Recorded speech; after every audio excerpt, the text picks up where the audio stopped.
ಎಲ್ಲರಿಗೂ ನಮಸ್ಕಾರ ಸ್ನೇಹಿತರೆ.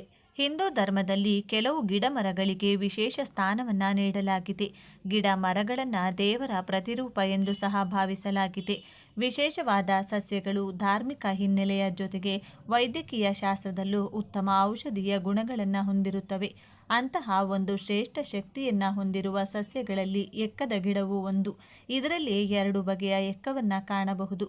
ಅದರಲ್ಲಿ ಬಿಳಿ ಎಕ್ಕವು ಧಾರ್ಮಿಕವಾಗಿ ಅತ್ಯಂತ ಪಾವಿತ್ರ್ಯತೆಯನ್ನು ಪಡೆದುಕೊಂಡಿದೆ. ಈ ವಿಡಿಯೋದಲ್ಲಿ ಬಿಳಿ ಎಕ್ಕದ ಗಿಡದ ಮಹತ್ವ ಹಾಗೂ ಬಿಳಿ ಎಕ್ಕದ ಗಿಡ ಮನೆ ಹತ್ರ ಇದ್ರೆ ಏನು ಲಾಭ ಎಂಬ ಬಗ್ಗೆ ಸಂಪೂರ್ಣ ಮಾಹಿತಿ ನೋಡೋಣ ಬನ್ನಿ. ಅದಕ್ಕೂ ಮೊದಲು ನೀವಿನ್ನು ಚಾನಲ್ಗೆ ಸಬ್ಸ್ಕ್ರೈಬ್ ಆಗಿಲ್ಲ ಅಂದರೆ ಈಗಲೇ ಸಬ್ಸ್ಕ್ರೈಬ್ ಆಗಿ, ಹಾಗೆ ವಿಡಿಯೋ ಸ್ಕಿಪ್ ಮಾಡದೆ ಕೊನೆ ತನಕ ನೋಡಿ. ಎಲ್ಲರೂ ಭಕ್ತಿಯಿಂದ ಜೈ ಗಣೇಶ ಅಂತ ಕಮೆಂಟ್ ಮಾಡಿ.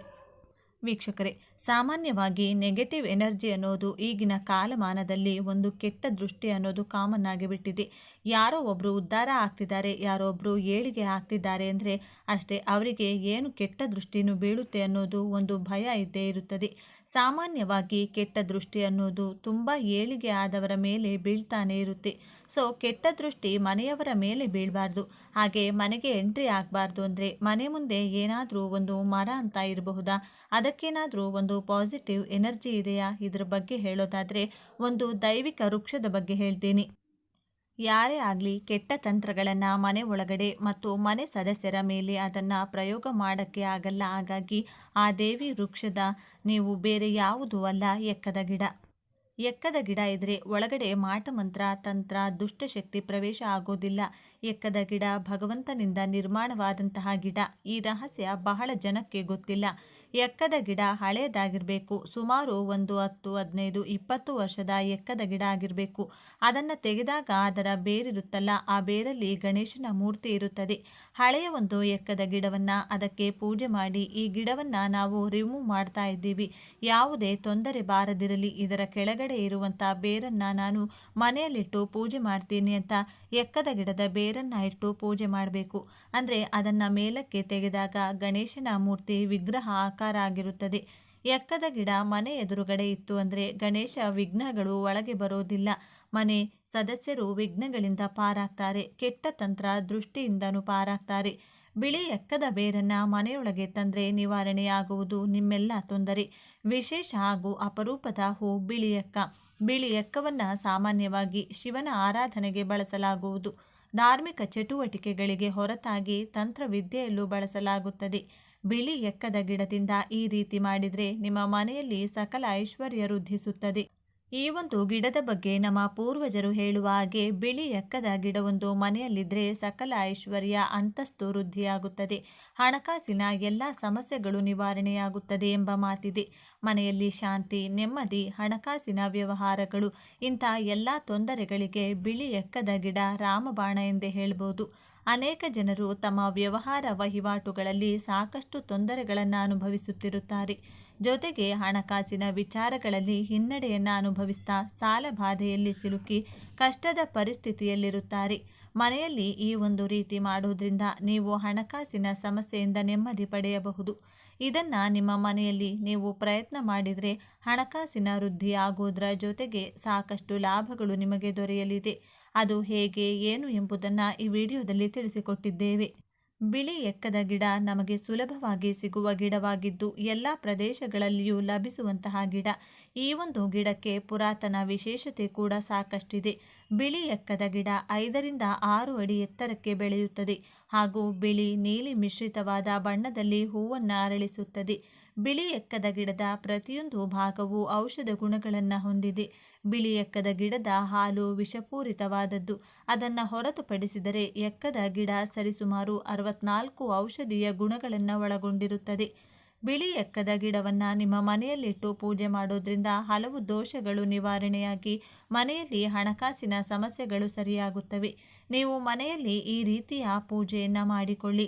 ಸಕಲ ಕಷ್ಟಗಳು ಪರಿಹಾರವಾಗೋದ್ರ ಜೊತೆಗೆ ಮನೆಯಲ್ಲಿ ಧನ ಪ್ರಾಪ್ತಿಯಾಗುತ್ತದೆ. ಮಾಡಿಕೊಳ್ಳಿ. ಬಿಳಿ ಎಕ್ಕದ ಗಿಡವನ್ನು ಸೂರ್ಯ ದೈವಕ್ಕೆ ನಮಸ್ಕರಿಸಿ ಅದರ ಎಲೆಯಿಂದ ರವಿ ಗ್ರಹವನ್ನು ಭಕ್ತಿಯಿಂದ ಪೂಜೆ ಸಲ್ಲಿಸಿದರೆ ಸೂರ್ಯ ದೋಷಗಳು ಸಂಪೂರ್ಣವಾಗಿ ನಿವಾರಣೆಯಾಗುತ್ತದೆ. ನೀವು ಪೂಜೆ ಮಾಡುವಾಗ ಲಕ್ಷ್ಮಿ, ಆಂಜನೇಯ, ಗಣಪತಿ, ಶನಿ ಮಹಾತ್ಮರಿಗೆ ಬಿಳಿ ಎಕ್ಕದ ಹೂವನ್ನು ಇಟ್ಟು ಪೂಜೆ ಸಲ್ಲಿಸಿ ಹಲವು ದೋಷಗಳಿಂದ ಮುಕ್ತರಾಗುತ್ತೀರಿ. ಎಕ್ಕದ ಹೂವಿನಿಂದ ಹಾರ ಮಾಡಿ ಮಂಗಳವಾರ ಮತ್ತು ಶನಿವಾರ ಆಂಜನೇಯ ಸ್ವಾಮಿಗೆ ಮತ್ತು ಶನಿ ದೇವರಿಗೆ ಅರ್ಪಿಸಿದರೆ ಶನಿ ದೋಷ ನಿವಾರಣೆಯಾಗುತ್ತದೆ. ಆಂಜನೇಯನ ಸಂಪೂರ್ಣ ಕೃಪೆ ಲಭಿಸುತ್ತದೆ. ಎಕ್ಕದ ಹೂವನ್ನು ನಿಮ್ಮ ಮನೆಯ ಮುಂಬಾಗಿಲಿಗೆ ಹಾಗೂ ದೇವರ ಕೋಣೆಯ ಬಾಗಿಲಿಗೆ ತೋರಣ ಕಟ್ಟಿದರೆ ಒಳ್ಳೆಯದಾಗುತ್ತದೆ. ಎಕ್ಕದ ಗಿಡವನ್ನು ಮನೆಯ ಬಲಭಾಗದಲ್ಲಿ ಬೆಳೆಸಿದರೆ ವಾಸ್ತುದೋಷ ನಿವಾರಣೆಯಾಗುತ್ತದೆ. ಎಕ್ಕದ ಗಿಡದ ಪವರ್ನಿಂದ ಯಾವುದೇ ಮಾಟಮಂತ್ರ ದುಷ್ಪರಿಣಾಮಗಳಾಗುವುದಿಲ್ಲ. ಮನೆಯ ಸಕಲ ಕಷ್ಟಗಳು ದೂರವಾದರೆ ಸುಖ ಶಾಂತಿಯನ್ನು ಕಾಣಬಹುದು ಹಾಗೂ ಅದೇ ಸುಖ ಶಾಂತಿಯನ್ನು ಕಾಣಬಹುದು ಹಾಗೂ ಮಕ್ಕಳ ವಿದ್ಯಾಭ್ಯಾಸವೂ ಸಹ ಉತ್ತಮವಾಗಿರುತ್ತದೆ. ನೀವು ಯಾವುದೇ ಒಂದು ವ್ಯಾಪಾರ ಮಾಡಿದರೂ ಯಾವುದೇ ಒಂದು ಬಿಸ್ನೆಸ್ ಮಾಡಿದರೂ ಎಲ್ಲ ಕೆಲಸದಲ್ಲೂ ಅಭಿವೃದ್ಧಿಯನ್ನು ಕಾಣಬಹುದು. ಅದೇ ರೀತಿ ಏಕಾಗ್ರತೆ ಮತ್ತು ಜ್ಞಾನವನ್ನು ವೃದ್ಧಿಸಿ ಅದು ಮನೆಯಲ್ಲಿ ಋಣಾತ್ಮಕ ಶಕ್ತಿಯು ನಾಶವಾಗಿ ಧನಾತ್ಮಕ ಶಕ್ತಿಯನ್ನು ಹೆಚ್ಚಿಸುತ್ತದೆ. ಇನ್ನು ಮನೆಯಲ್ಲಿ ಐಶ್ವರ್ಯ ತುಂಬುವುದು, ಶೂದ್ರ ಶಕ್ತಿಗಳಿಂದ ಹಾಗೂ ಕೆಡಕಾಗುವುದನ್ನು ತಡೆಯುವುದು, ವಿಘ್ನಗಳ ನಿವಾರಣೆ ಹಾಗೂ ವಾಸ್ತುದೋಷ ನಿವಾರಣೆಯಾಗುವುದು, ಕೈಗೊಂಡ ಉದ್ಯಮಗಳಲ್ಲಿ ಬಿಸ್ನೆಸ್ಗಳಲ್ಲಿ ಹೆಚ್ಚು ಲಾಭ ಬರುವುದು, ವೈರಿಗಳನ್ನು ನಾಶ ಮಾಡುವುದು, ಮಾಟ ಮಂತ್ರ ಭೂತ ಪಿಶಾಚಿ ದೆವ್ವ ಮತ್ತು ಪೀಡೆ ಮೊದಲಾದ ದುಷ್ಟ ಶಕ್ತಿಗಳನ್ನು ದೂರ ಮಾಡುವುದು, ಶ್ರೀ ಗಣಪತಿಯ ಅನುಗ್ರಹವನ್ನು ಪಡೆಯಬಹುದು. ನೀವು ಈ ವಿಗ್ರಹವನ್ನು ಗುರುಮುಖೇನ ಪ್ರಾಣ ಪ್ರತಿಷ್ಠಾಪನೆ ಮಾಡಿಸಿ ಪಡೆದರೆ ಇನ್ನೂ ಹೆಚ್ಚಿನ ಫಲವನ್ನು ಪಡೆಯಬಹುದು. ಒಂದು ಎಕ್ಕದ ಗಿಡದಿಂದ ಇಷ್ಟೆಲ್ಲ ಪ್ರಾಪ್ತಿಯಾಗುತ್ತದೆ. ಮನೆಯಲ್ಲಿ ನಾವು ಹೇಳಿರುವಂಥ ಈ ಒಂದು ಕೆಲಸವನ್ನು ಎಕ್ಕದ ಗಿಡದಿಂದ ಮಾಡಿ ಖಂಡಿತವಾಗಿಯೂ ಯಶಸ್ಸು ನಿಮ್ಮದಾಗುತ್ತದೆ. ಅಷ್ಟೈಶ್ವರ್ಯ ವೃದ್ಧಿ, ಅಭಿವೃದ್ಧಿ, ಹಣಕಾಸಿನ ವಿಚಾರದಲ್ಲಿ ನೀವು ಮುಂದೆ ಬರ್ತೀರಾ. ಏನೇ ಕೆಲಸ ಮಾಡಿದರೂ ಒಳ್ಳೆಯದಾಗುತ್ತದೆ. ಮಾಡುವಂಥ ಎಲ್ಲ ಕಾರ್ಯಗಳಲ್ಲೂ ಕೂಡ ಯಶಸ್ಸು ಸಿಗುತ್ತದೆ. ಗಣೇಶನ ಮೂರ್ತಿಗೆ ಕೆಂಪು ಬಟ್ಟೆಯನ್ನು ಧರಿಸಿ ಕೆಂಪು ಹೂವು, ಕೆಂಪು ಶ್ರೀಗಂಧದ ಲೇಪನ ಮತ್ತು ಕೆಂಪು ರತ್ನಗಳನ್ನು ಅರ್ಪಿಸಬೇಕು. ಬೆಲ್ಲದಿಂದ ಮಾಡಿದ ಲಡ್ಡುಗಳನ್ನು ನೈವೇದ್ಯಕ್ಕೆ ಇಡಬೇಕು. ನಂತರ ಗಣೇಶನಿಗೆ ಹೇಳುವ ಓಂ ವಕ್ರತುಂಡಾಯ ಹಂ ಮಂತ್ರವನ್ನು ಪಠಿಸಬೇಕು. ಈ ರೀತಿಯಾಗಿ ಗಣೇಶನನ್ನು ಆರಾಧಿಸುವುದರಿಂದ ಗಣೇಶನು ಜೀವನದಲ್ಲಿ ಸಂತೋಷವನ್ನು ನೀಡುವನು. ಶಿವ ಮತ್ತು ಎಕ್ಕದ ಹೂ, ಮಂದಾರ ಪುಷ್ಪ ಎಂದು ಕರೆಯಲ್ಪಡುವ ಎಕ್ಕದ ಹೂ ಶಿವನಿಗೆ ಅತ್ಯಂತ ಪ್ರಿಯವಾದದ್ದು. ಕೆಲವು ವಿಧಗಳಲ್ಲಿ ಎಕ್ಕದ ಹೂವನ್ನು ಶಿವನ ಆತ್ಮಕ್ಕೆ ಹೋಲಿಸಲಾಗುತ್ತದೆ. ಈ ಹೂ ಶಿವನಂತೆ ಸರಳ ಹಾಗೂ ಬಹಳ ಪವಿತ್ರತೆಯಿಂದ ಕೂಡಿದೆ. ಶಿವನು ಉದ್ವೇಗಕ್ಕೆ ಒಳಗಾಗುವಂತೆಯೇ ಹೂವನ್ನು ಎಚ್ಚರಿಕೆಯಿಂದ ನಿರ್ವಹಿಸದೇ ಇದ್ದರೆ ಅದು ಅತ್ಯಂತ ವಿಷಕಾರಿ. ಶಿವನು ಹೇಗೆ ಕಷ್ಟಗಳನ್ನು ಬಗೆಹರಿಸುವ ದೇವನು, ಹಾಗೆಯೇ ಎಕ್ಕದ ಹೂಗಳು ಅದ್ಭುತ ರೀತಿಯ ಔಷಧೀಯ ಗುಣಗಳನ್ನು ಒಳಗೊಂಡಿದೆ. ಆದ್ದರಿಂದ ಸಾಕಷ್ಟು ಅನಾರೋಗ್ಯಗಳಿಗೆ ಔಷಧಿಯನ್ನಾಗಿಯೂ ಬಳಸಲಾಗುತ್ತದೆ. ಈ ಮಂದಾರ ಅಥವಾ ಬಿಳಿ ಎಕ್ಕವನ್ನು ಭಕ್ತಿಯಿಂದ ಶಿವಲಿಂಗಕ್ಕೆ ಅರ್ಪಿಸಿದರೆ ಶಿವನು ಸಂತುಷ್ಟನಾಗಿ ನಿಮಗೆ ಸಮೃದ್ಧಿಯ ಆಶೀರ್ವಾದವನ್ನು ನೀಡುತ್ತಾನೆ. ಸಂತೋಷ ಮತ್ತು ಸಮೃದ್ಧಿಗೆ ರವಿ ಪುಷ್ಯ ನಕ್ಷತ್ರಕ್ಕೆ ಸೇರಿದ ದಿನದಂದು ಎಕ್ಕ ಗಿಡದ ಬೇರನ್ನು ಪವಿತ್ರವಾದ ಒಂದು ಕೆಂಪು ಬಟ್ಟೆಯಲ್ಲಿ ಸುತ್ತಬೇಕು. ನಂತರ ಅದನ್ನು ಮನೆಯೊಳಗೆ ಒಂದು ಸ್ವಚ್ಛ ಹಾಗೂ ಸುರಕ್ಷಿತವಾದ ಸ್ಥಳದಲ್ಲಿರಿಸಿ. ಈ ಕ್ರಮವನ್ನು ಅನುಸರಿಸಿದರೆ ಮನೆಯ ಸದಸ್ಯರ ನಡುವೆ ಹೊಂದಾಣಿಕೆ, ಸಂತೋಷ, ಶಾಂತಿ ಹಾಗೂ ಸಮೃದ್ಧಿಯು ನೆಲೆಸುತ್ತದೆ ಎಂದು ಹೇಳಲಾಗುವುದು. ಬಿಳಿ ಎಕ್ಕದ ಸಸ್ಯಕ್ಕೆ ಪ್ರಾರ್ಥನೆ ಸಲ್ಲಿಸಿ. ನಿತ್ಯವೂ ನೀವು ಬಿಳಿ ಎಕ್ಕದ ಗಿಡಕ್ಕೆ ಪ್ರಾರ್ಥನೆಯನ್ನು ಸಲ್ಲಿಸಿ. ಇಲ್ಲವಾದರೆ ಬಿಳಿ ಎಕ್ಕದ ಸಸ್ಯದ ಕೆಳಗೆ ಕುಳಿತು ಪ್ರಾರ್ಥನೆ ಮಾಡಿ. ನೀವು ಮಾಡುವ ಪ್ರಾರ್ಥನೆಗೆ ಬೇಗ ಫಲವನ್ನು ಪಡೆದುಕೊಳ್ಳುವಿರಿ. ಈ ಗಿಡದ ಮುಂದೆ ಅಥವಾ ಕೆಳಗೆ ಕುಳಿತು ಓಂ ಗಂ ಗಣಪತಯೇ ನಮಃ ಎನ್ನುವ ಮಂತ್ರವನ್ನು ಹೇಳಿದರೆ ನೀವು ಬಯಸುವ ಪ್ರತಿಯೊಂದು ಕ್ಷೇತ್ರದಲ್ಲೂ ವಿಶೇಷವಾದ ಯಶಸ್ಸನ್ನು ಸಾಧಿಸಬಹುದು. ಎಕ್ಕದ ಗಿಡದ ತಿಲಕ. ಬಿಳಿ ಎಕ್ಕದ ಗಿಡದ ಬೇರನ್ನು ರುಬ್ಬಿಕೊಂಡು ಪೇಸ್ಟ್ ತಯಾರಿಸಿಕೊಳ್ಳಿ. ನಂತರ ಆ ಪೇಸ್ಟನ್ನು ತಿಲಕದ ರೂಪದಲ್ಲಿ ನಿತ್ಯವೂ ಅನ್ವಯಿಸಿಕೊಳ್ಳಿ. ಆಗ ನೀವು ಹೆಚ್ಚಿನ ಜನರನ್ನು ಆಕರ್ಷಿಸಿಕೊಳ್ಳಲು ಸಾಧ್ಯವಾಗುತ್ತದೆ. ಅಂತೆಯೇ ಯಾರೂ ಸಹ ನಿಮ್ಮನ್ನು ತಿರಸ್ಕರಿಸಲು ಇಷ್ಟಪಡುವುದಿಲ್ಲ. ಎಕ್ಕದ ಭಸ್ಮ. ಬೆಂಕಿಯ ಕುಂಡದಲ್ಲಿ ಒಂದು ಸಣ್ಣ ಶಂಖ ಮತ್ತು ಬಿಳಿ ಎಕ್ಕದ ಬೇರನ್ನು ಹಾಕಿ ನಂತರ ಆ ಭಸ್ಮವನ್ನು ಸಂಗ್ರಹಿಸಿಕೊಂಡ ಭಸ್ಮವನ್ನು ನಿತ್ಯವೂ ತಿಲಕದ ರೂಪದಲ್ಲಿ ಧರಿಸಿ. ಆಗ ನೀವು ಕೆಟ್ಟ ಅದೃಷ್ಟ ಹಾಗೂ ಕೆಟ್ಟ ಶಕ್ತಿ ಯಾವುದು ನಿಮ್ಮ ಬಳಿ ಸುಳಿಯದು, ಎಲ್ಲವೂ ದೂರ ಸರಿಯುತ್ತದೆ.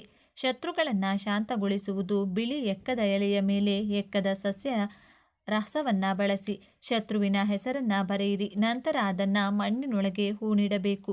ಆಗ ನಿಮ್ಮ ಶತ್ರುವು ನಿಮ್ಮ ತಂಟೆಗೆ ಬರುವುದಿಲ್ಲ. ಇಲ್ಲವೇ ಎಲೆಯ ಮೇಲೆ ಹೆಸರನ್ನು ಬರೆದು ಹರಿವ ನೀರಿನಲ್ಲಿ ಬಿಡಿ. ಆಗ ನಿಮ್ಮ ಶತ್ರು ನಿಮ್ಮನ್ನು ಬಿಟ್ಟು ಬೇರೆಡೆಗೆ ಹೋಗುತ್ತಾನೆ. ಎಕ್ಕದ ಬೀಜದ ಹತ್ತಿ. ಎಕ್ಕದ ಬೀಜದ ಒಳಗೆ ಇರುವ ಹತ್ತಿಯನ್ನು ತೆಗೆದುಕೊಂಡು ಬತ್ತಿಯನ್ನು ಮಾಡಿ ನಂತರ ಅದನ್ನು ದೇವರ ದೀಪ ಮತ್ತು ಲಕ್ಷ್ಮೀ ಪೂಜೆಗೆ ವಿಶೇಷ ಬತ್ತಿಯನ್ನಾಗಿ ಬಳಸಿ. ಇದರಿಂದ ಆರತಿ ಹಾಗೂ ದೀಪವನ್ನು ಬೆಳಗುವುದರಿಂದ ಲಕ್ಷ್ಮಿಯು ಅತ್ಯಂತ ಸಂತೋಷದಿಂದ ಆಶೀರ್ವಾದ ಮಾಡುವಳು. ದುಷ್ಟಶಕ್ತಿಯಿಂದ ಮಗುವನ್ನು ರಕ್ಷಿಸಲು, ಮಕ್ಕಳನ್ನು ದುಷ್ಟಶಕ್ತಿಯಿಂದ ದೃಷ್ಟಿಯಿಂದ ಕಾಪಾಡಲು ಬಿಳಿ ಎಕ್ಕ ವಿಶೇಷವಾದ ಸಹಾಯ ಮಾಡುವುದು. ಒಂದು ಬಟ್ಟೆಯ ಚೀಲದಲ್ಲಿ ಬಿಳಿ ಎಕ್ಕ ಸಸ್ಯದ ಬೇರು, ಬೆಳ್ಳುಳ್ಳಿ, ಬಿಳಿ ಹರಳು ಮತ್ತು ನವಿಲು ಗರಿಯನ್ನು ಇಡಿ. ನಂತರ ಆ ಚೀಲವನ್ನು ಸೂಕ್ತ ಜಾಗದಲ್ಲಿರಿಸಿ. ಹೀಗೆ ಮಾಡೋದ್ರಿಂದ ಮಕ್ಕಳು ಯಾವುದೇ ಕೆಟ್ಟ ಶಕ್ತಿಯ ಕಣ್ಣುಗಳಿಗೆ ಗುರಿಯಾಗುವುದಿಲ್ಲ, ದುಸ್ವಪ್ನಗಳಿಗೆ ಅಥವಾ ಅನಗತ್ಯವಾಗಿ ಹೆದರುವುದಿಲ್ಲ. ಸುರಕ್ಷಿತ ಪ್ರಯಾಣಕ್ಕೆ. ಪ್ರಯಾಣದ ಸಮಯದಲ್ಲಿ ನೀವು ಬಿಳಿ ಎಕ್ಕದ ಬೇರನ್ನು ನಿಮ್ಮ ಬಳಿ ಇಟ್ಕೊಂಡ್ರೆ ಅಪಘಾತದ ಭಯ ಇರುವುದಿಲ್ಲ, ಪ್ರಯಾಣವು ಸುಖಕರವಾಗಿರುತ್ತದೆ. ಪ್ರಯಾಣದ ಸಂದರ್ಭದಲ್ಲಿ ಅಪಘಾತದ ಭಯದಿಂದ ಮುಕ್ತಿ ಹೊಂದಲು ನೀವು ಓಂ ನಮೋ ಅಗ್ನಿರೂಪಾಯ ಹ್ರೀಂ ನಮಃ ಎಂಬ ಮಂತ್ರವನ್ನು ಜಪಿಸಬೇಕು. ಸ್ನೇಹಿತರೆ, ಈ ಮಾಹಿತಿ ನಿಮಗೆ ಇಷ್ಟವಾಗಿದ್ದಲ್ಲಿ ದಯವಿಟ್ಟು ಶೇರ್ ಮಾಡಿ, ಲೈಕ್ ಮಾಡಿ ಮತ್ತು ನಮ್ಮ ಚಾನಲ್ಗೆ ಸಬ್ಸ್ಕ್ರೈಬ್ ಆಗಿ. ಎಲ್ಲರೂ ಭಕ್ತಿಯಿಂದ ಓಂ ನಮಃ ಶಿವಾಯ ಅಂತ ಕಮೆಂಟ್ ಮಾಡಿ. ವಾಸ್ತುಶಾಸ್ತ್ರದ ಪ್ರಕಾರ ಮನೆಯಲ್ಲಿ ಆಲೋವೆರಾ ಗಿಡವನ್ನು ಬೆಳೆಸುವುದು ತುಂಬ ಮಂಗಳಕರವೆಂದು ಪರಿಗಣಿಸಲಾಗಿದೆ. ಇದು ಮನೆಯಲ್ಲಿ ಅದೃಷ್ಟವನ್ನು ತರುತ್ತದೆ, ನಕಾರಾತ್ಮಕ ಶಕ್ತಿಗಳನ್ನು ತೆಗೆದುಹಾಕುತ್ತದೆ ಮತ್ತು ಸಕಾರಾತ್ಮಕ ಶಕ್ತಿಯನ್ನು ಹೆಚ್ಚಿಸುತ್ತದೆ ಎಂದು ನಂಬಲಾಗಿದೆ. ಆಲೋವೆರಾ ಮನೆಯಲ್ಲಿ ಬೆಳೆಯಲು ಸುಲಭ ಮತ್ತು ಉತ್ತಮವಾದ ಸಸ್ಯಗಳಲ್ಲಿ ಒಂದು. ಈ ಹಿನ್ನೆಲೆಯಲ್ಲಿ ವಾಸ್ತು ನಿಯಮಗಳ ಪ್ರಕಾರ ಆಲೋವೆರಾ ಗಿಡವನ್ನು ಯಾವ ದಿಕ್ಕಿನಲ್ಲಿ ನೆಡುವುದು ಉತ್ತಮ ಎಂದು ಇಂದು ತಿಳಿದುಕೊಳ್ಳೋಣ. ಸ್ನೇಹಿತರೆ, ನಮ್ಮೆಲ್ಲರಿಗೂ ಕೂಡ ಲಕ್ಷ್ಮೀ ಕಟಾಕ್ಷ ಬೇಕು ಅಂದರೆ ಲಕ್ಷ್ಮೀ ದೇವಿಯ ಆಶೀರ್ವಾದ, ಅನುಗ್ರಹ ಬೇಕು. ಲಕ್ಷ್ಮೀ ದೇವಿನ ಮೆಚ್ಚಿಸೋಕೆ ಅನೇಕ ಮಾರ್ಗಗಳಿವೆ. ಲಕ್ಷ್ಮೀ ದೇವಿಗೆ ಕೆಲವು ಗಿಡಗಳು ಅಂದರೆ ತುಂಬಾ ಇಷ್ಟ. ಅದರಲ್ಲಿ ಮೊದಲನೆಯದು ತುಳಸಿ, ಎರಡನೆಯದು ಆಲೋವೆರಾ. ಈಗ ನಾವು ಈಗಾಗಲೇ ಹಲವಾರು ವಿಡಿಯೋಗಳಲ್ಲಿ ತುಳಸಿ ಗಿಡದ ಪೂಜೆ ಮಾಡೋದು ಹೇಗೆ, ತುಳಸಿ ಗಿಡಕ್ಕೆ ಸಂಬಂಧಪಟ್ಟ ಎಷ್ಟೋ ವಿಷಯಗಳನ್ನು ಹಂಚಿಕೊಂಡಿದ್ದೀವಿ. ಈ ವಿಡಿಯೋದಲ್ಲಿ ಆಲೋವೆರಾ ಗಿಡದಿಂದ ಏನು ಮಾಡಿದರೆ ಲಕ್ಷ್ಮೀ ದೇವಿಗೆ ಇಷ್ಟ ಆಗುತ್ತೆ ಅನ್ನೋದನ್ನು ನೋಡೋಣ. ಆದರೆ ಅದಕ್ಕೂ ಮುಂಚೆ ನೀವಿನ್ನು ನಮ್ಮ ಚಾನಲ್ನ ಸಬ್ಸ್ಕ್ರೈಬ್ ಮಾಡ್ಕೊಂಡಿಲ್ಲ ಅಂದರೆ ಖಂಡಿತ ಈಗಲೇ ಸಬ್ಸ್ಕ್ರೈಬ್ ಮಾಡ್ಕೊಳ್ಳಿ. ಹಾಗೆ ಈ ವಿಡಿಯೋ ಇಷ್ಟ ಆದರೆ ಮರೆಯದೆ ಒಂದು ಲೈಕ್ ಕೊಡಿ. ಎಲ್ಲರೂ ಭಕ್ತಿಯಿಂದ ಓಂ ಶ್ರೀ ಮಹಾಲಕ್ಷ್ಮಿ ನಮಃ ಅಂತ ಕಮೆಂಟ್ ಮಾಡಿ. ಸ್ನೇಹಿತರೆ, ಎಲ್ಲ ಗಿಡಗಳಲ್ಲೂ ಕೂಡ ಆಲೋವೆರಾ ಗಿಡಕ್ಕೆ ಜಾಸ್ತಿ ಶಕ್ತಿ ಇರುತ್ತದೆ. ಯಾವ ಮನೆಯಲ್ಲಿ ಆಲೋವೆರಾ ಗಿಡ ಇರುತ್ತೋ ಆ ಮನೆಯಲ್ಲಿ ಮುಕ್ಕೋಟಿ ದೇವತೆಗಳು ವಾಸ ಇರ್ತಾರೆ. ಒಂದು ಮಾತಲ್ಲಿ ಹೇಳಬೇಕು ಅಂದರೆ ಮುಕ್ಕೋಟಿ ದೇವತೆಗಳು ನಿಮ್ಮ ಮನೆಯಲ್ಲಿ ಸ್ಥಿರ ನಿವಾಸ ಹೂಡಬೇಕು ಅಂದರೆ ಖಂಡಿತವಾಗಿಯೂ ನಿಮ್ಮ ಮನೆಯಲ್ಲಿ ಆಲೋವೆರಾ ಗಿಡ ಇರಲೇಬೇಕು. ಮನೆಯಲ್ಲಿ ಆಲೋವೆರಾ ಗಿಡ ನೆಡುವಾಗ ಕೆಲವು ವಿಷಯಗಳನ್ನು ನೋಡಿಕೊಳ್ಳೋದು ಮುಖ್ಯ. ಈ ಸಸ್ಯವನ್ನು ಬೆಳೆಸುವುದರಿಂದ ಜೀವನದ ಕಷ್ಟಗಳಿಂದ ಪರಿಹಾರ ದೊರೆಯುತ್ತದೆ. ಆಲೋವೆರಾ ಗಿಡವಿರುವ ಮನೆಯಲ್ಲಿ ಪ್ರೀತಿ, ಸಂತೋಷ, ಸಂಪತ್ತು ಮತ್ತು ಪ್ರತಿಷ್ಠೆ ಹೆಚ್ಚಾಗುತ್ತದೆ ಎಂದು ವಾಸ್ತುಶಾಸ್ತ್ರ ಹೇಳುತ್ತದೆ. ಈ ಆಲೋವೆರಾ ಗಿಡದ ಎಲೆಗಳಲ್ಲಿ ಲಕ್ಷ್ಮೀ ದೇವಿ ವಾಸ ಇರ್ತಾಳೆ. ಆದರೆ ಆಲೋವೆರಾ ಗಿಡ ಮನೆಯಲ್ಲಿ ಬೆಳೆಸುವವರು ಒಂದು ಮಾತನ್ನು ಮಾತ್ರ ನೆನಪಿಟ್ಟುಕೊಳ್ಳಬೇಕು. ಮನೆಯಲ್ಲಿ ಸರಿಯಾದ ದಿಕ್ಕಿನಲ್ಲಿ ಆಲೋವೆರಾ ಗಿಡವನ್ನು ನೆಡೋದ್ರಿಂದ ಲಕ್ಷ್ಮೀ ದೇವಿಯ ಆಶೀರ್ವಾದ ಯಾವಾಗಲೂ ಆ ಮನೆಯ ಮೇಲೆ ಇರುತ್ತದೆ. ಸಂಪತ್ತಿಗೆ ಕೊರತೆ ಇರುವುದಿಲ್ಲ. ಈ ಗಿಡ ಯಾರ ಮನೆಯಲ್ಲಿದ್ದರೂ ಅವರ ಕುಟುಂಬದ ಸದಸ್ಯರು ಸಂತೋಷ ಪಡುತ್ತಾರೆ. ಸಮಾಜದಲ್ಲಿ ಖ್ಯಾತಿ ಮತ್ತು ಪ್ರತಿಷ್ಠೆ ಹೆಚ್ಚಾಗುತ್ತದೆ. ಆಲೋವೆರಾ ನೆಡಲು ಪೂರ್ವ ದಿಕ್ಕು ಉತ್ತಮ. ಈ ದಿಕ್ಕಿನಲ್ಲಿ ಆಲೋವೆರಾ ಗಿಡವಿದ್ರೆ ಮಾನಸಿಕ ಶಾಂತಿ ಇರುತ್ತದೆ. ಮನೆಯ ಉತ್ತರ ಅಥವಾ ಪೂರ್ವ ದಿಕ್ಕಿನಲ್ಲಿ ಆಲೋವೆರಾ ಬೆಳೆಸುವುದರಿಂದ ಸಕಾರಾತ್ಮಕ ಶಕ್ತಿ ಬರುತ್ತದೆ. ಯಾವುದೇ ಆರೋಗ್ಯ ಸಮಸ್ಯೆಗಳು ನಿವಾರಣೆಯಾಗುತ್ತವೆ. ಆಲೋವೆರಾ ಗಿಡವನ್ನು ಆಗ್ನೇಯ ದಿಕ್ಕಿನಲ್ಲಿಯೂ ಬೆಳೆಸಬಹುದು. ಈ ದಿಕ್ಕಿನಲ್ಲಿ ಆಲೋವೆರಾ ಇಡುವುದರಿಂದ ಆದಾಯ ಹೆಚ್ಚಾಗುತ್ತದೆ. ಯಾರಾದರೂ ತಮ್ಮ ಕೆಲಸದಲ್ಲಿ ಪ್ರಗತಿಯನ್ನು ಬಯಸಿದರೆ ಮನೆಯ ಪಶ್ಚಿಮ ಭಾಗದಲ್ಲಿ ಈ ಗಿಡವನ್ನು ನೆಡಿ. ತಪ್ಪಾಗಿ ಸಹ ಆಲೋವೆರಾ ಸಸ್ಯವನ್ನು ವಾಯುವ್ಯ ದಿಕ್ಕಿನಲ್ಲಿಡಬೇಡಿ. ಇದರಿಂದ ವಿವಿಧ ಸಮಸ್ಯೆಗಳು ಉದ್ಭವಿಸುತ್ತವೆ. ವಾಸ್ತು ಪ್ರಕಾರ ಈ ದಿಕ್ಕು ಆರ್ಥಿಕ ಸಮಸ್ಯೆಗಳನ್ನು ಉಂಟು ಮಾಡುತ್ತದೆ. ನೀವು ಕಠಿಣ ಸಂದರ್ಭಗಳನ್ನು ಎದುರಿಸಬೇಕಾಗುತ್ತದೆ. ಅಶುಭ ಫಲಿತಾಂಶಗಳನ್ನು ನೀಡುತ್ತದೆ. ಪ್ರತಿಕೂಲ ಸನ್ನಿವೇಶಗಳನ್ನು ಆಹ್ವಾನಿಸುತ್ತದೆ. ಮನೆಯಲ್ಲಿ ಆಲೋವೆರಾ ಇಟ್ಟುಕೊಳ್ಳೋದು ಆರೋಗ್ಯಕ್ಕೆ ಒಳ್ಳೆಯದು. ಆರೋಗ್ಯ ಸಮಸ್ಯೆಗಳಿಂದ ಬಳಲುತ್ತಿರುವವರು ಇದನ್ನು ಮಲಗುವ ಕೋಣೆಯಲ್ಲಿಡಬಹುದು. ಬಾಲ್ಕನಿ ಅಥವಾ ಉದ್ಯಾನದ ಮೇಲೆ ಇರಿಸಿದರೆ ನಕಾರಾತ್ಮಕ ಶಕ್ತಿಗಳು ಮನೆಗೆ ಪ್ರವೇಶಿಸುವುದಿಲ್ಲ. ಆದ್ದರಿಂದ ಆಲೋವೆರಾ ಗಿಡವನ್ನು ಬೆಳೆಸುವಾಗ ವಾಸ್ತು ನಿಯಮಗಳನ್ನು ಪಾಲಿಸಬೇಕು. ಮತ್ತು ಸರಿಯಾದ ದಿಕ್ಕನ್ನು ಆರಿಸಿಕೊಳ್ಳಬೇಕು. ಇನ್ನು ನೀವು ಆಲೋವೆರಾ ಗಿಡದಿಂದ ಫ್ರೆಶ್ ಆಗಿ ಜೆಲ್ ತೆಗೆದು ಅದನ್ನು ಲಕ್ಷ್ಮೀದೇವಿಗೆ ನೈವೇದ್ಯವಾಗಿ ಸಮರ್ಪಿಸಿ ಅದರ ನಂತರ ಆ ಜೆಲ್ಲನ್ನು ನೀವು ಸ್ನಾನ ಮಾಡುವ ನೀರಲ್ಲಿ ಮಿಕ್ಸ್ ಮಾಡಿಕೊಂಡು ಸ್ನಾನ ಮಾಡಿಕೊಂಡ್ರೆ ನಿಮ್ಮ ಮೈಯಲ್ಲಿರುವಂಥ ಎಲ್ಲ ದರಿದ್ರ ದೋಷ ನಿವಾರಣೆಯಾಗುತ್ತೆ. ಅಷ್ಟದರಿದ್ರ ಹೋಗಿ ಅಷ್ಟೈಶ್ವರ್ಯ ಪ್ರಾಪ್ತಿಯಾಗೋಕ್ಕೆ ಶುರುವಾಗುತ್ತದೆ. ಈ ಆಲೋವೆರಾ ಜೆಲ್ಲನ್ನು ಮಾರನೇ ದಿನ ಬೆಳಿಗ್ಗೆ ನೀವು ಸ್ನಾನ ಮಾಡುವಾಗ ನೀರಲ್ಲಿ ಮಿಕ್ಸ್ ಮಾಡಿಕೊಂಡು ಸ್ನಾನ ಮಾಡಿಕೊಳ್ಳಿ. ಈ ರೀತಿ ಮಾಡೋದ್ರಿಂದ ಆರ್ಥಿಕ ಸಮಸ್ಯೆಗಳೆಲ್ಲ ನಿವಾರಣೆಯಾಗುತ್ತದೆ, ಸಾಲದ ಬಾಧೆ ನಿವಾರಣೆಯಾಗುತ್ತದೆ, ಅಷ್ಟದರಿದ್ರ ಹೊರಟು ಹೋಗುತ್ತದೆ, ಅಷ್ಟೈಶ್ವರ್ಯ ನಿಮ್ಮದಾಗುತ್ತದೆ.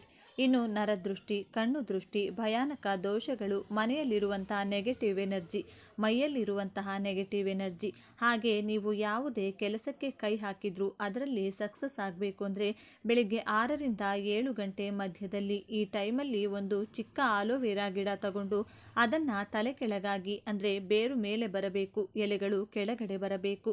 ಈ ರೀತಿ ತಲೆ ಕೆಳಗಾಗಿ ಆಲೋವೆರಾ ಗಿಡವನ್ನು ನಿಮ್ಮ ಮೇನ್ ಡೋರ್ಗೆ ನೇತಾಕಿ.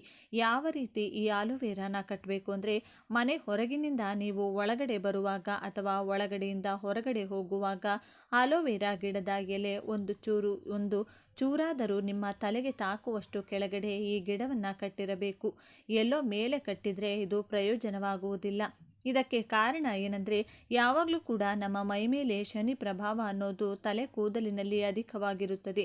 ಇದರಿಂದಾನೇ ತಲೆ ಕೂದಲು ಮನೆಯಲ್ಲಿ ಬಿದ್ದರೆ ದರಿದ್ರ ಬರುತ್ತೆ, ತಲೆ ಕೂದಲು ತುಳಿದ್ರೆ ಶನಿ ದೋಷ ಬರುತ್ತೆ ಅಂತೆಲ್ಲ ಹೇಳೋದು. ಈ ಆಲೋವೆರಾ ಗಿಡದ ಎಲೆ ನಮ್ಮ ತಲೆಗೆ ತಾಕೋದ್ರಿಂದ ಶನಿಗೆ ಸಂಬಂಧಪಟ್ಟ ಎಲ್ಲ ದೋಷಗಳು ಅಂದರೆ ಶನಿ ದೋಷ, ಶನಿ ಪೀಡೆ ಇವೆಲ್ಲ ಕೂಡ ಹೊರಟು ಹೋಗುತ್ತೆ ಅಂತ ಪಂಡಿತರು ಹೇಳ್ತಾರೆ. ಪ್ರತಿದಿನ ನೀವು ಮನೆಯಿಂದ ಹೊರಗೆ ಹೋಗುವಾಗ, ಹೊರಗಡೆಯಿಂದ ಮನೆಗೆ ಬರುವಾಗ ಈ ಆಲೋವೆರಾ ಗಿಡದ ಎಲೆ ನಿಮ್ಮ ಕೂದಲಿಗೆ ತಾಕ್ತಾ ಇದ್ದರೆ ನಿಮ್ಮ ಮನೆ ಒಳಗಿರುವಂಥ ಸಕಾರಾತ್ಮಕ ಶಕ್ತಿ ಅಂದರೆ ಪಾಸಿಟಿವ್ ಎನರ್ಜಿ ಹೊರಗಡೆ ಹೋಗದೇ ಇರೋ ಥರ ಈ ಆಲೋವೆರಾ ಗಿಡ ತಡೆಯುತ್ತದೆ. ಅದೇ ರೀತಿ ಹೊರಗಡೆಯಿಂದ ನೀವು ಮನೆ ಒಳಗಡೆ ಬರುವಾಗ ಹೊರಗಡೆ ಇರುವಂತಹ ದುಷ್ಟಶಕ್ತಿಗಳು, ಕೆಟ್ಟ ಶಕ್ತಿಗಳು, ದೃಷ್ಟಿದೋಷ ಇದೆಲ್ಲ ಕೂಡ ಮನೆ ಒಳಗಡೆ ಬರೋದಕ್ಕೆ ಆಗಲ್ಲ. ಈ ಆಲೋವೆರಾ ಗಿಡ ಅದನ್ನು ಹೊರಗಡೆ ಕಳಿಸಿಬಿಡುತ್ತೆ.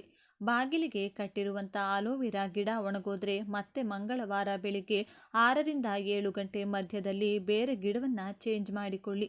ಇನ್ನು ಆಲೋವೆರಾ ಒಂದು ಅದ್ಭುತ ಗಿಡ. ನೋಡಲು ಸುಂದರವಾಗಿ ಕಾಣುವ ಈ ಗಿಡ ಕಡಿಮೆ ನಿರ್ವಹಣೆಯನ್ನು ನಿಮ್ಮಿಂದ ನಿರೀಕ್ಷೆ ಮಾಡುತ್ತೆ ಮತ್ತು ಹೆಚ್ಚಿನ ಬಗೆಯ ಪ್ರಯೋಜನಗಳನ್ನು ನಮಗೆ ಕೊಡುತ್ತೆ. ನಿಮಗೆ ಗೊತ್ತಿರುವ ಹಾಗೆ ಇದೊಂದು ಸೌಂದರ್ಯವರ್ಧಕವಾಗಿ ಕೆಲಸ ಮಾಡುತ್ತದೆ ಎನ್ನುವುದರಲ್ಲಿ ಯಾವುದೇ ಅನುಮಾನವಿಲ್ಲ. ಒಂದು ವೇಳೆ ಮನೆಯಲ್ಲಿ ಅಥವಾ ಮನೆಯ ಟೆರೆಸ್ನಲ್ಲಿ ನೀವು ಆಲೋವೆರಾ ಬೆಳೆಯಬೇಕು ಅಂದ್ಕೊಂಡ್ರೆ ಇಲ್ಲಿದೆ ನಿಮಗಾಗಿ ವಿಶೇಷ ಉಪಯೋಗಗಳು. ಇವುಗಳನ್ನು ಅನುಸರಿಸಿ ಸುಂದರವಾದ ಮತ್ತು ದೊಡ್ಡದಾದ ಆಲೋವೆರಾ ಗಿಡವನ್ನು ಬೆಳೆಯಬಹುದು.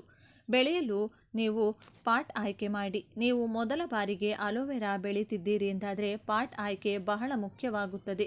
ಆಲೋವೆರಾದ ಬೇರುಗಳು ತುಂಬ ಚಿಕ್ಕದಿರುತ್ತವೆ ಮತ್ತು ಉದ್ದವಾಗಿ ಬೆಳೆಯುವುದಿಲ್ಲ. ಹೀಗಾಗಿ ನೀವು ಉದ್ದವಾದ ಪಾಟ್ ಆಯ್ಕೆ ಮಾಡುವ ಬದಲು ಸ್ವಲ್ಪ ಅಗಲವಾದ ಪಾಟ್ ಆಯ್ಕೆ ಮಾಡೋದ್ರಿಂದ ಆಲೋವೆರಾದ ಎಲೆಗಳು ಹರಡಿಕೊಳ್ಳಲು ಅನುಕೂಲವಾಗುತ್ತದೆ. ಮಣ್ಣಿನ ಅಗತ್ಯತೆ. ಪಾಟ್ ಆಯ್ಕೆ ಮಾಡಿದ ನಂತರದಲ್ಲಿ ನಿಮ್ಮ ಆಲೋವೆರಾ ಗಿಡ ಚೆನ್ನಾಗಿ ಬೆಳೆಯಬೇಕು ಅಂದರೆ ಅದಕ್ಕೆ ತೋಟದ ಮಣ್ಣು, ಸ್ವಲ್ಪ ಬೇವು ಗೊಬ್ಬರ, ವರ್ಮಿ ಕಾಂಪೋಸ್ಟ್, ಕೋಕೋಫೀಟ್ ಮತ್ತು ಸಾವಯವ ಗೊಬ್ಬರವನ್ನು ಮಿಕ್ಸ್ ಮಾಡಿ ಹಾಕಿ. ಇದರಿಂದ ಗಿಡದ ಗುಣಮಟ್ಟ ಕ್ರಮೇಣವಾಗಿ ಅಭಿವೃದ್ಧಿಯಾಗುತ್ತದೆ. ಸೂರ್ಯನ ಬಿಸಿಲು ಅಗತ್ಯ. ಆಲೋವೆರಾ ಗಿಡ ಸಾಮಾನ್ಯವಾಗಿ ಸೂರ್ಯನ ಬಿಸಿಲಿನಲ್ಲಿ ಚೆನ್ನಾಗಿ ಬರುತ್ತದೆ ಎಂದು ಹೇಳುತ್ತಾರೆ. ಎಲೆಗಳು ದಪ್ಪ ಇರೋದ್ರಿಂದ ಇದಕ್ಕೆ ಸೂರ್ಯನ ಬಿಸಿಲು ಬಹಳ ಅಗತ್ಯ. ಎಷ್ಟು ಪ್ರಮಾಣದಲ್ಲಿ ಬಿಸಿಲು ಬೀಳುತ್ತದೆ ಅಷ್ಟು ಚೆನ್ನಾಗಿ ಗಿಡ ಬರುತ್ತದೆ. ಸೂರ್ಯನ ನೇರವಾದ ಬಿಸಿಲು ಗಿಡದ ಮೇಲೆ ಬೀಳುವಂತೆ ಆಲೋವೆರಾ ಪಾಟ್ ಇರಿಸಿ. ನೀರಿನ ಅವಶ್ಯಕತೆ. ಅನುಭವಿಗಳು ಹೇಳುವ ಹಾಗೆ ಆಲೋವೆರಾ ಗಿಡಕ್ಕೆ ಹೆಚ್ಚಿನ ನೀರಿನ ಅಗತ್ಯವಿರುವುದಿಲ್ಲ. ಹಾಗಾಗಿ ನಾವು ಮೇಲೆ ಇದಕ್ಕೆ ಕಡಿಮೆ ನಿರ್ವಹಣೆ ಅಗತ್ಯವಿದೆ ಎಂದು ಹೇಳಿದ್ದು. ಹೀಗಾಗಿ ಕುಂಡದಲ್ಲಿ ನೀರಿನ ಅಂಶ ಸಂಪೂರ್ಣವಾಗಿ ಒಣಗಿ ಹೋಗುವವರೆಗೂ ಕಾಯ್ದು ಆ ನಂತರ ಮತ್ತೆ ನೀರು ಹಾಕಿ. ಕತ್ತರಿಸಿದರೆ ಚೆನ್ನಾಗಿ ಬೆಳೆಯುತ್ತದೆ. ಮೊದಲ ಬಾರಿಗೆ ನೀವು ಆಲೋವೆರಾ ಬೆಳೆಯುತ್ತಿದ್ರೆ ಅದನ್ನು ಆಗಾಗ ಕಟ್ ಮಾಡಿ. ಚೆನ್ನಾಗಿ ಬೆಳೆದಿರುವ ಆಲೋವೆರಾ ಗಿಡದ ಬಳಿ ಇರುವಂತಹ ಸಣ್ಣ ಸಣ್ಣ ಗಿಡಗಳನ್ನು ಬೇರು ಸಮೇತ ತಂದು ಮನೆಯಲ್ಲಿ ಮೇಲೆ ಹೇಳಿದ ಹಾಗೆ ಮಣ್ಣಿನ ಮಿಶ್ರಣ ಮಾಡಿ ಬೆಳೆಸಬಹುದು. ತಾಪಮಾನದ ಮಿತಿ ಇರಲಿ. ಅಲೋವೆರಾ ಗಿಡ ಯಾವಾಗಲೂ ಒಂದು ಮಿತವಾದ ತಾಪಮಾನವನ್ನು ಬೆಳೆಯಲು ಬಯಸುತ್ತದೆ. ಅಂದರೆ ಹೊರಗಿನ ಬಿಸಿಲಿನ ತಾಪಮಾನ 30 ಡಿಗ್ರಿಗಿಂತ ಹೆಚ್ಚಿರಬಾರದು. ಇದರಿಂದ ಎಲೆಗಳು ಹಳದಿ ಬಣ್ಣಕ್ಕೆ ತಿರುಗುತ್ತವೆ ಮತ್ತು ಒಳಗಿನ ಜೆಲ್ ಹೊರಗೆ ಬರುತ್ತದೆ. ಹೀಗಾಗಿ ಅತಿಯಾದ ಬಿಸಿಲಿನ ಕಿರಣಗಳು ಅಲೋವೆರಾ ಗಿಡವನ್ನು ತಾಗದಂತೆ ರಕ್ಷಿಸಿ. ದೊಡ್ಡದಾದ ಮೇಲೆ ನೀವು ಬೆಳೆಸುತ್ತಿರುವ ಅಲೋವೆರಾ ಗಿಡವನ್ನು ನೀವು ಆಗಾಗ ಪಾಟ್ ಬದಲಿಸುವ ಅವಶ್ಯಕತೆ ಇಲ್ಲ. ಒಂದು ವೇಳೆ ಗಿಡ ದೊಡ್ಡದಾದಂತೆ ಅದರ ಬೇರುಗಳು ತಳಭಾಗ ತಾಗಿದಂತೆ ನೀವು ದೊಡ್ಡ ಪಾಟ್ ಆಯ್ಕೆ ಮಾಡಿ ಅದಕ್ಕೆ ನಿಮ್ಮ ಗಿಡವನ್ನು ವರ್ಗಾಯಿಸಬಹುದು. ವರ್ಗಾವಣೆಯ ಟಿಪ್ಸ್: ಅಲೋವೆರಾ ಗಿಡವನ್ನು ಒಂದು ಪಾಟ್ನಿಂದ ಇನ್ನೊಂದು ಪಾಟ್ಗೆ ಬದಲಿಸುತ್ತಿದ್ದೀರಿ ಅಂದರೆ ಪಾಟ್ ಹಂಚುಗಳಲ್ಲಿ ಮೊದಲಿಗೆ ಮಣ್ಣನ್ನು ಸಡಿಲ ಮಾಡಿ. ಇದಕ್ಕೆ ತಕ್ಕನಾದ ಸಲಕರಣೆ ನಿಮ್ಮ ಬಳಿ ಇರಬೇಕು. ಮಣ್ಣಿಗೂ ಪಾಟ್ಗೂ ಜಾಗ ಸಿಕ್ಕಿದ ನಂತರದಲ್ಲಿ ಅದನ್ನು ನಿಧಾನವಾಗಿ ಹೊಸ ಪಾಟ್ಗೆ ಬದಲಿಸಬಹುದು. ಹಳೆಯ ಎಲೆಗಳನ್ನು ಕತ್ತರಿಸುವುದು: ಯಾವಾಗ ಅಲೋವೆರಾ ಬೆಳೆದು ದೊಡ್ಡದಾಗಿ ಎಲೆಗಳು ಹಳದಿ ಬಣ್ಣಕ್ಕೆ ತಿರುಗುತ್ತವೆ ಅಂತಹ ಎಲೆಗಳನ್ನು ಒಂದು ಶುದ್ಧವಾದ ಚಾಕು ತೆಗೆದುಕೊಂಡು ತಳದಲ್ಲಿ ಕತ್ತರಿಸಿ. ಇದರಿಂದ ಹೊಸ ಅಲೋವೆರಾ ಎಲೆಗಳು ಬರಲು ಅನುಕೂಲವಾಗುತ್ತದೆ. ಯಾವಾಗ ಕತ್ತರಿಸಬೇಕು? ನೀವು ಅಲೋವೆರಾವನ್ನು ಒಂದು ವೇಳೆ ಅದರ ಜೆಲ್ಗಾಗಿ ಬೆಳೆಸುತ್ತಿದ್ದೀರಿ ಅಂದರೆ ಗಿಡ ಚೆನ್ನಾಗಿ ಅಗಲವಾಗಿ ಬರಲು ಅನುಕೂಲ ಮಾಡಿಕೊಡಿ. ಕತ್ತರಿಸುವ ಸಂದರ್ಭದಲ್ಲಿ ಬೇರಿನ ಬಳಿ ಕತ್ತರಿಸಿ. ಹೀಗೆ ಮಾಡುವುದರಿಂದ ನಿಮಗೆ ಪೂರ್ಣ ಪ್ರಮಾಣದಲ್ಲಿ ಅಲೋವೆರಾ ಜೆಲ್ ಸಿಗುತ್ತದೆ. ಈ ವಿಡಿಯೋ ನಿಮಗೆ ಇಷ್ಟವಾದರೆ ಲೈಕ್ ಮಾಡಿ, ಶೇರ್ ಮಾಡಿ. ಇಂಥ ಹೆಚ್ಚಿನ ಉತ್ತಮ ಮಾಹಿತಿಗಳಿಗಾಗಿ ತಪ್ಪದೇ ನಮ್ಮ ಚಾನಲ್ನ ಸಬ್ಸ್ಕ್ರೈಬ್ ಮಾಡಿಕೊಳ್ಳಿ. ನಾಳೆ ಮತ್ತೊಂದು ವಿಡಿಯೋದೊಂದಿಗೆ ಪುನಃ ಭೇಟಿಯಾಗೋಣ. ಧನ್ಯವಾದಗಳು.